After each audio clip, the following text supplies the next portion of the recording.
Hi, it's Alaska Granny. It's important to follow the news and to get it from several sources so that you can try to glean for yourself what is actually really going on. Maybe you've been reading about people saying we're in such economic downturn and everything costs more and our government is going to be bankrupt. Is it possible that our banks could fail? Do we need to not trust the bank? Some people are saying to buy cryptocurrency and take all your money out of the bank. It's hard to know what to do. What is bank failure? Well, I decided to do some research on what is bank failure. A bank failure is the closing of an insolvent bank by a federal or state regulator. The comptroller of the currency has the power to close national banks. Banking commissioners in the respective states close state-chartered banks. Banks close when they are unable to meet their obligations to depositors and others. When a bank fails, the Federal Deposit Insurance Corporation covers the insured's portion of a depositor's balance. So, if we're understanding bank failures, a bank fails when it can't meet its financial obligations to creditors and depositors. This could occur when the bank in question has become insolvent or because it no longer has enough liquid assets to fulfill its payment obligations. So we know when a bank fails, we're assuming the FDIC insures its deposits and finds a bank to take it over. Its customers will likely be able to continue using their accounts, debit cards, and online banking tools. Bank failures are often difficult to predict, and the FDIC does not announce when a bank is set to be sold or is going under. It may take months or years to reclaim uninsured deposits from a failed bank. The key word there, though, is uninsured deposits.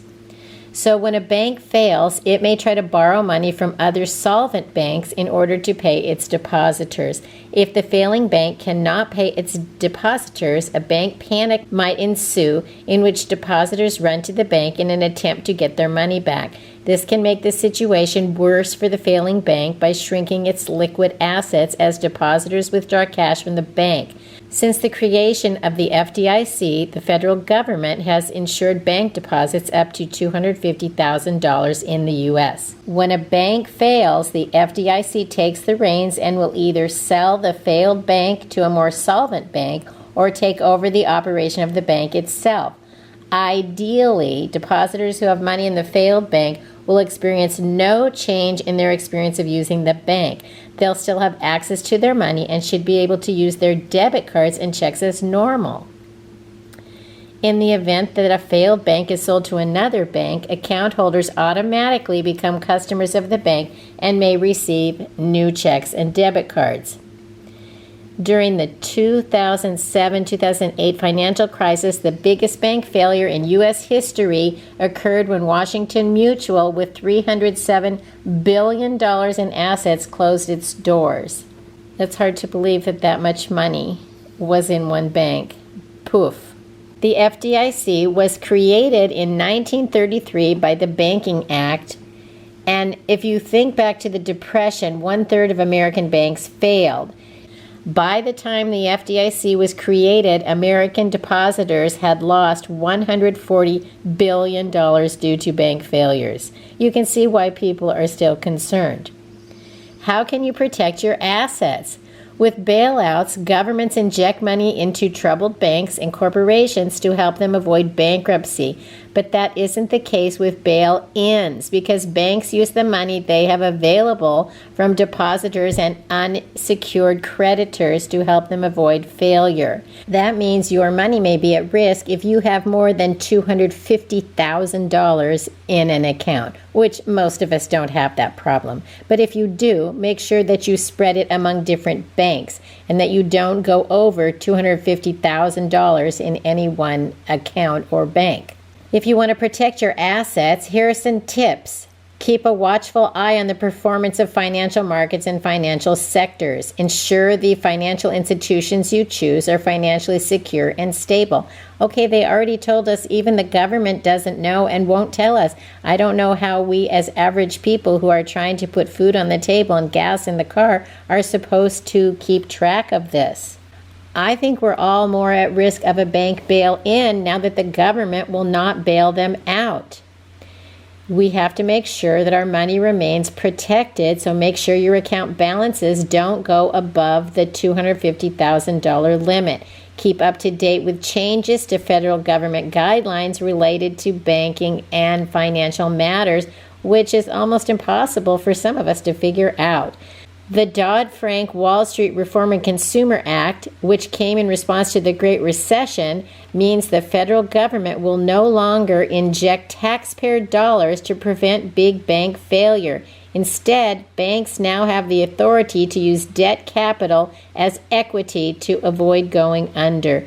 This includes capital from unsecured creditors, common and preferred shareholders, bondholders, and depositors whose account goes over the $250,000 limit.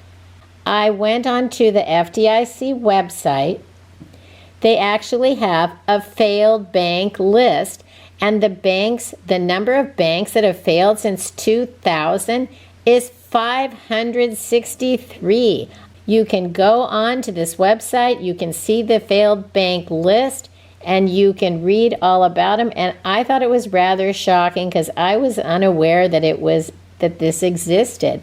The FDIC also on their website tells you about privacy and how they can collect all of your information. And then it almost sounds like, I suppose they're trying to keep us safe, but it sounds a little daunting that any information may be used by the federal, state, local, and foreign law enforcement authorities to a court, administrative tribunal, a party in litigation, to contractors, agents, and third parties as authorized by law, or used according to any of the other routine uses described in the FDIC Insured Financial Institution Liquidation Records. You don't even know how they use our information anymore, so that did not make me feel more secure. The Federal Deposit Insurance Corporation is an independent agency created by the Congress to maintain stability and public confidence in the nation's financial system. That's something to think about, isn't it? They also have a resolution handbook, but oh look, it is being revised since 2014. You'd think they'd have gotten around to that by now, wouldn't you? So what do we know? Can the banks fail? Is it possible? All I know is that as a prepper, I want to make sure that I have an ample amount of cash on hand, not in the banks, not dependent on the ATM. Even if there's a power outage, the ATMs don't work. The gas pumps don't work. Keep some cash on hand and think about what are your absolute necessities that you need to pay for, and that would include keeping a roof over your head, keeping your lights on, keeping gas in your car, keeping your family fed. It does not include things like cable TV. It does not include the internet. Those are not necessities. Those are luxuries. You need to have enough that you can absolutely be able to take care of yourself for a week, 2 weeks, maybe a month. No one knows what's coming, but you don't want to have a power outage or some kind of a catastrophe, or who knows what's going on with the government.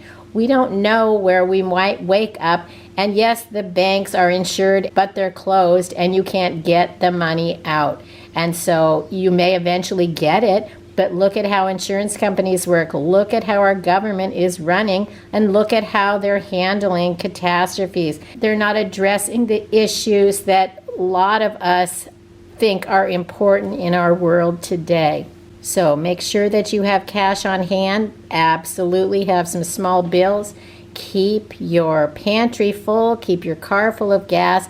And pay attention to what's going on. But don't dwell on it all day long. Remember to enjoy your life, to spend the time with those you love, and enjoying each day that you have, but you also need to prepare for an unknown future. So while I don't like where these words are going, these events, what they're leading to, it's only prudent that we realize we need to be prepared more now than ever. These are very dangerous and concerning times, and we need to do everything we can to stay aware of what is happening and prepare accordingly. If you liked my video, I hope you'll share it with someone else you think might like it. Please subscribe to the Alaska Granny channel.